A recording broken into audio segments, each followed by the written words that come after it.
Hey guys, it's Monday, the 23rd of January 2023, and this is episode number 8 of Daily Thoughts by David Coleman. Today we have quite a few topics, so I'm going to try to keep this moving along. Before we get started, if you do enjoy some of the content, I know we can run a little bit late on some of these podcasts and some of these videos, but make sure you like and subscribe. I'm trying to build up this channel as a way to bring information to you guys, to bring an opinion that's a little bit different than a lot of the mainstream media. I do have a more interesting life. I'm a business owner. I'm here from the Midwest. I would consider myself a Christian, and I do a lot of things that might be a little bit different than some of the other podcasters or show hosts that you'll see on YouTube. So make sure you like and subscribe. Anyway, the topics we're going to talk about today, I think I have 6 of them right here. We're going to talk about the light heavyweight UFC title fight that happened this past weekend at UFC 283. With Glover Teixeira and Jamal Hill. We're also going to talk about I've been becoming more active in my church here recently. I was able to be the liturgist, which is basically like the reader of all of the the program or the bulletin throughout the service. I did that this weekend on Sunday. Actually, it was yesterday. And then I'm also going to be on the technology committee at my church, which I think is very interesting. So I'm going to talk a little bit about that. We need to talk about the fourth President Biden classified documents dump. This one was from, I believe, his senatorial time, which was about 14 years ago. And we need to also talk about the stock market pump today. It went up huge. And so that kind of gives me some concern because we do have the Fed meeting towards the beginning of February, and that's also going to impact the basis points that they're going to be raising the prime rate by. So that could be a really big deal. We also need to talk about the Atlanta Night of Rage with the autonomous zone. That's a whole big deal that's going on right now, and the riots and the fires that are going on down there seem a little bit ridiculous. And then Steven Crowder. We had talked about Ben Shapiro and the Daily Wire and their feud with Steven Crowder. We talked about that last week, and we need to follow up on that because Steven Crowder is going to be on Timcast tonight on YouTube, I believe. So we will see that around, I think it's 8 p.m. Eastern Standard Time, when we will see that going on. He says he's going to be answering some questions, so this is probably just going to explode the whole feud up even more. So anyway, let's get into the UFC title first, because that's probably the easiest topic to get through. I really did not believe that Jamal Hill should have even been in that fight, to be honest with you. I had expressed that on Friday as well. I have not watched a lot of Jamal Hill. I don't even know if I've watched one of his fights, but it just didn't seem to me like he was the caliber of fighter that should have been fighting for a light heavyweight title fight. And a lot of the circumstances behind this, with Jerry being out of the fight because of his shoulder injury and a whole bunch of other just background negotiations when it came to contracts. I don't know how Glover and Jamal got paired up, but Jamal did win. He's a new light heavyweight champion of the UFC, and Glover retired. Glover's 43 years old. He has tried so many times now to be the light heavyweight champion. He went through 20 years of trying to be champ. I feel like he kind of got shafted in this whole deal. He really got shafted multiple times in multiple different fights to get that title fight, that belt. So I know a lot of people are congratulating him. Congratulations to Jamal. He's definitely, he got short notice fight, and it was kind of weird. But he's the light heavyweight champ. So honestly, I'm not gonna judge him too hard until he starts defending his belt against some people. I'd like to see some really good competition from the light heavyweight division, which I think is kind of shallow right now. I'd like to see some really good competition with light heavyweight title and see what he can do, see what his talents really are, because we haven't really seen a lot from him yet. If you are a UFC guy, MMA guy, let me know in the comments below. I could be totally wrong. I know there's a lot of people out there that are really singing Jamal's praises. Good for him. I'm not one of those people, unfortunately. Okay, let's talk about faith really quickly, which is probably going to be the longest topic. I was able to be the liturgist for the service yesterday at my local church. I'm also a deacon there, which I'm very proud of. And I think this is one thing that has really kept me strong through a lot of hard times recently for me, is being able to keep my faith strong with God and my relationship with God, solid, and realize how much I mean to Him and He means to me. A lot of his lessons and a lot of his words in the Bible have really, really helped me through a lot of hard times recently.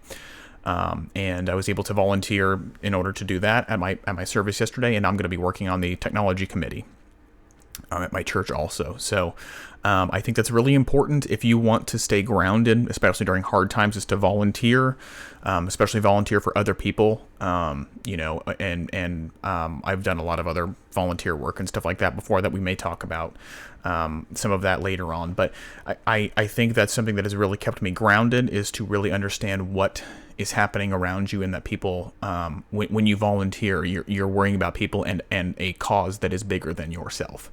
Because sometimes I have a habit of really zoning into myself and worrying about, my situation, this is what's going on in the world, this is what's happening with my business, this is what's happening with my relationship, my whatever it is, and instead of realizing that I am extremely blessed and have been extremely blessed in my life, sometimes I get outside or inside of myself in my own head, and I need to stop and think, I'm extremely lucky to be in the time period that I am, to live where I live, to be able to do the things that I want to do, to be a business owner, to be able to express my faith freely, to be able to volunteer for other people who need it, or for a cause that's even better. So, if you are having a hard time, I know that it seems kind of cliche in order to, go back into your faith, especially when you're going through hard times.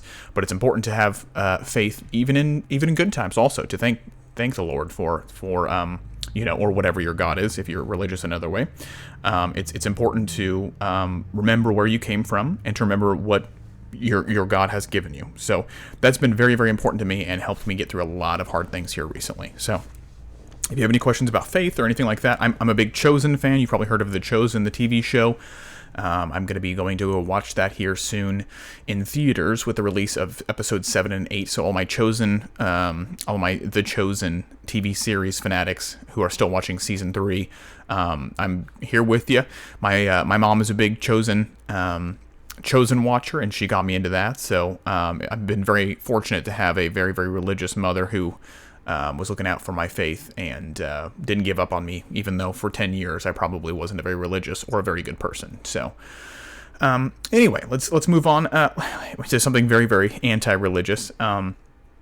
Not to get too political, but there's been a 4th round, I believe it's the 4th round now, of Biden documents that have been classified, that have been found at another location, I believe, and these are from his from him being a senator, which, man, he was a senator before the Obama time, so I think it was 2008 or 2009, at least.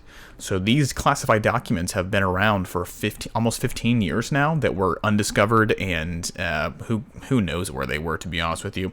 This is just another kind of nail in the coffin for Joe Biden. I think these are all coming out at once to kind of... Well, let me back up a little bit. Let me zoom out of this whole situation. I've heard, and these are just whispers, but I've heard that they could be replacing Kamala Harris with a different vice president. I don't even know how that works. I know that with the whole Nixon situation in the 70s, they replaced his vice president with Gerald Ford, because he was convicted of tax evasion, right? So I think we may be getting into a situation here where they may be replacing Kamala Harris with somebody else, and in my opinion, it would probably be somebody who's more left than both Biden and Kamala.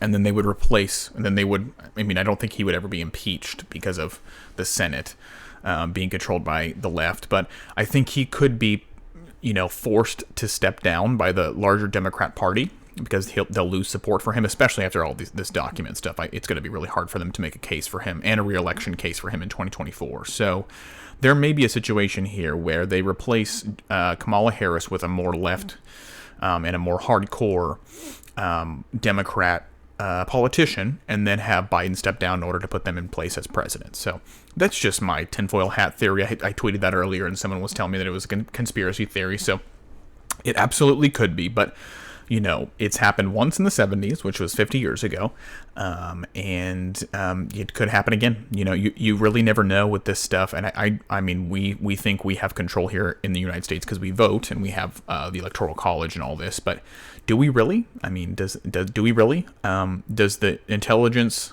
community and does the deep state have more control than what we think they do? In my opinion, yes, I think so. And I think that and also the Democrat Party, I think, have made a decision that they want somebody else who's even harder to the left, who's not a moderate, who's more moderate, I would say, than Biden. Biden has already started to go a little bit more left than where we even thought he was going to go. But I think they want to bring in somebody who's way left. And so we'll see. We'll see, but if this does come to pass, I'm going to come back on here on one of my Daily Thought episodes and tell you I told you so. So, fourth classified document dump.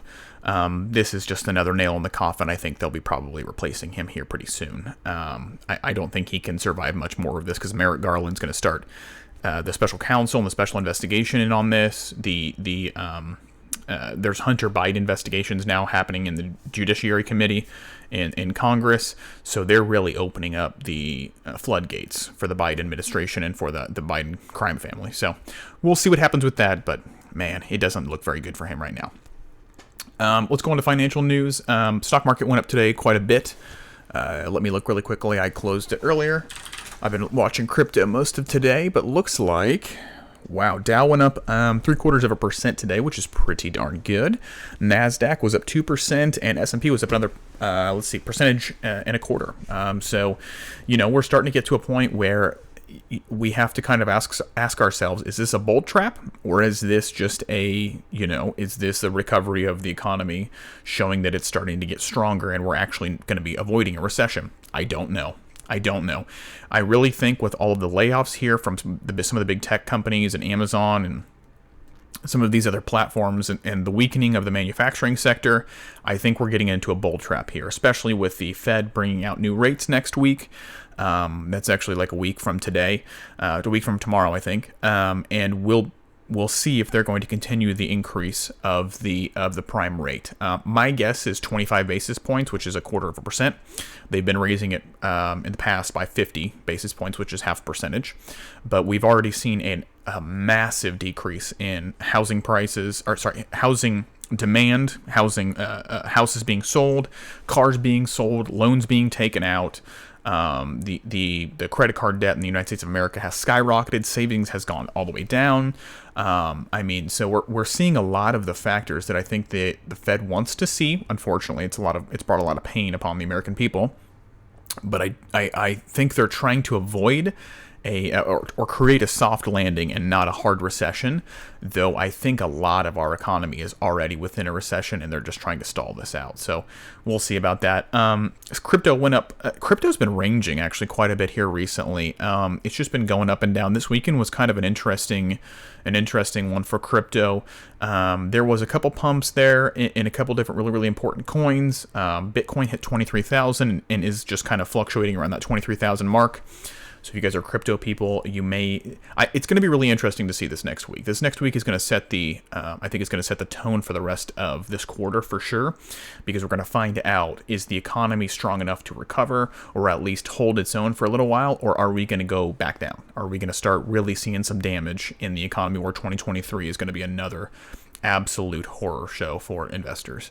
Last year, I think the S&P had the worst year I think it's ever recorded. And so we lost a ton of wealth within, everything, 401ks, investment accounts. The banks lost a ton of money. BlackRock lost like $1.7 trillion. Everybody lost money last year. Everybody lost money. And so if that continues this year, we may see Q1 and Q2 really, really, really suck, and maybe beyond that, depending on how things go. So that's the financial news for today. When it comes to, I don't even know what to call this. Is not culture or anything like. I don't even know what to call this. The Atlanta Night of Rage. The story behind this is that there's an autonomous zone that they've set up, and you may have heard of the autonomous zones in Seattle and Portland and all these places where these, I'm not even going to call them Antifa, these activists of a certain persuasion have decided that they're going to block off like parts of cities basically and make them their own autonomous zone, and basically rule parts of a city by themselves without cops in there, without anybody else that they don't want, and it's just theirs, and they're just going to take it over, but they're going to continue to use the public roads and the public facilities. They just don't want the rule of the United States of America in this certain section, right? So basically what happened was that there was this autonomous zone in Atlanta, and I don't have all the details, but I've read a couple stories and watched a couple videos on this, but there was an autonomous zone in Atlanta, and I think they were possibly protesting a new training center for law enforcement within Atlanta. I think it got a little bit heated and riotish, and they had police officers that showed up on scene in order to kind of stop this and quell this ridiculousness, which they should have been just breaking up the autonomous zone from the beginning.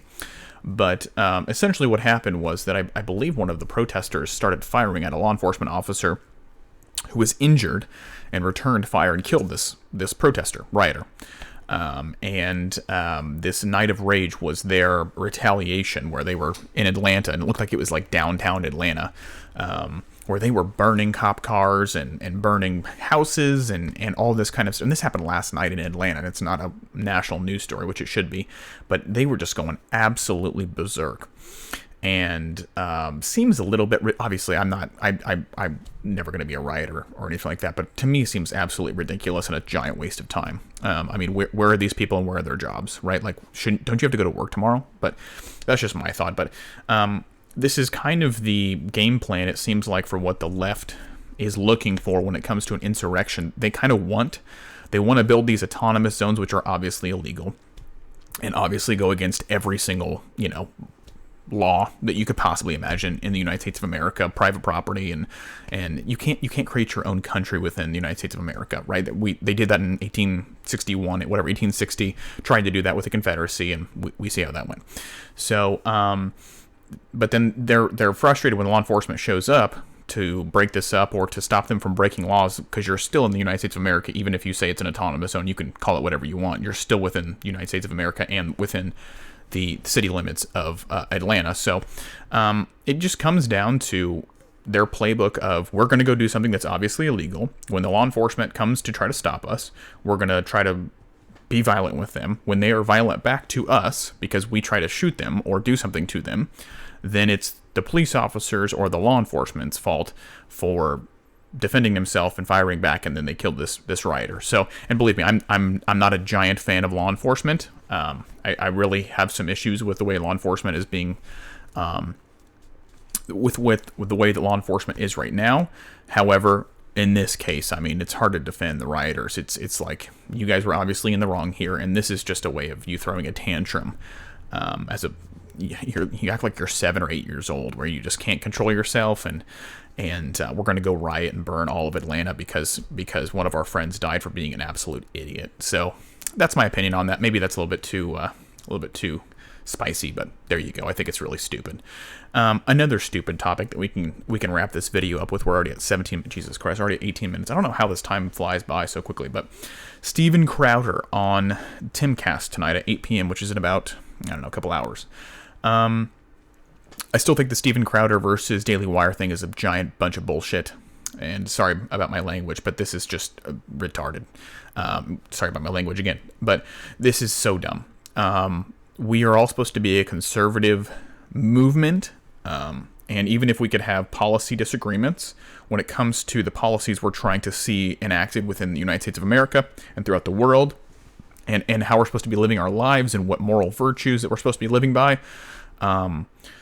but we're not talking about that now. We are now talking about the Daily Wire versus Steven Crowder and the contract negotiations and $50 million this and blah, blah, blah. And at a certain point after the past week, or I think it's probably been a week and a half that we've been going through that, it's kind of like, okay, no one is going to agree on this anymore. Can we just move on? Can we shake hands and say, this was all really dumb. We should have all just not done this from the beginning. This was kind of planned. I don't like this whole thing. And going against your friends either way is probably not going to get you more people that want to sign up for your email list or sign up for your new thing. And on the other end, in some regards, I agree with Steven with new talent when it comes to the conservative media movement. You don't want them to be trapped down. And I mean, man, it's a hard situation. I don't think anybody's right here. I really don't think anybody's right. I think it's all just a giant distraction from what we should be focusing on. But in the end, they're still going to do it, and it's getting a ton of attention. And we'll see. I'll update you guys tomorrow on what happened on the Timcast. I'll watch that tonight. But just we got to cut this out. We have so many more important issues that we have to focus on. But as a conservative movement, as business owners, all of us around, I'm much smaller than them, obviously, we have to like move on, and we have to like focus on things that are actually important, and because our society it feels like it's falling apart. And if we can't even like get on the same page and agree with each other, man, we're going to have a hard time beating the left, because they are completely and totally in lockstep with each other about what they believe should be the future of the country. And if we can't even like figure out our contract negotiations, or keep those private at least, or keep those out of, you know, mainstream discourse, then we're gonna have a hard time. So that's my thoughts on all that. We had a lot to talk about today. I do want you to go ahead and like and subscribe. Please go do that. We've been actually getting more viewers every single day, which I think is awesome. As we continue to create more content, we're going to get more and more subscribers, and more likes and views and all that kind of stuff. So that's fantastic. Social media, I did make a new Instagram called David Coleman YT for YouTube. David Coleman YT.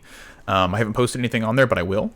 The Twitter is Colma, Colema 63 ETH. And I talk a lot about politics, crypto, and stocks, mostly on Twitter. Those are the big things. Sometimes I talk a little about my work, CNC fabrication and stuff like that. I'll talk about that on there. If you want to find me on YouTube, it's David Coleman. I think I'm one of the first people that's up on there, but David Coleman. And then on Rumble, I am David Coleman 27. So gonna upload this. This is the 9th video on my channel, and we're gonna keep going, because this is a fantastic way for me to get my ideas out, talk things out, and really kind of discuss what's going on from maybe a different viewpoint than what you guys are used to. So anyway, I really appreciate you guys, and we will see you tomorrow. Bye.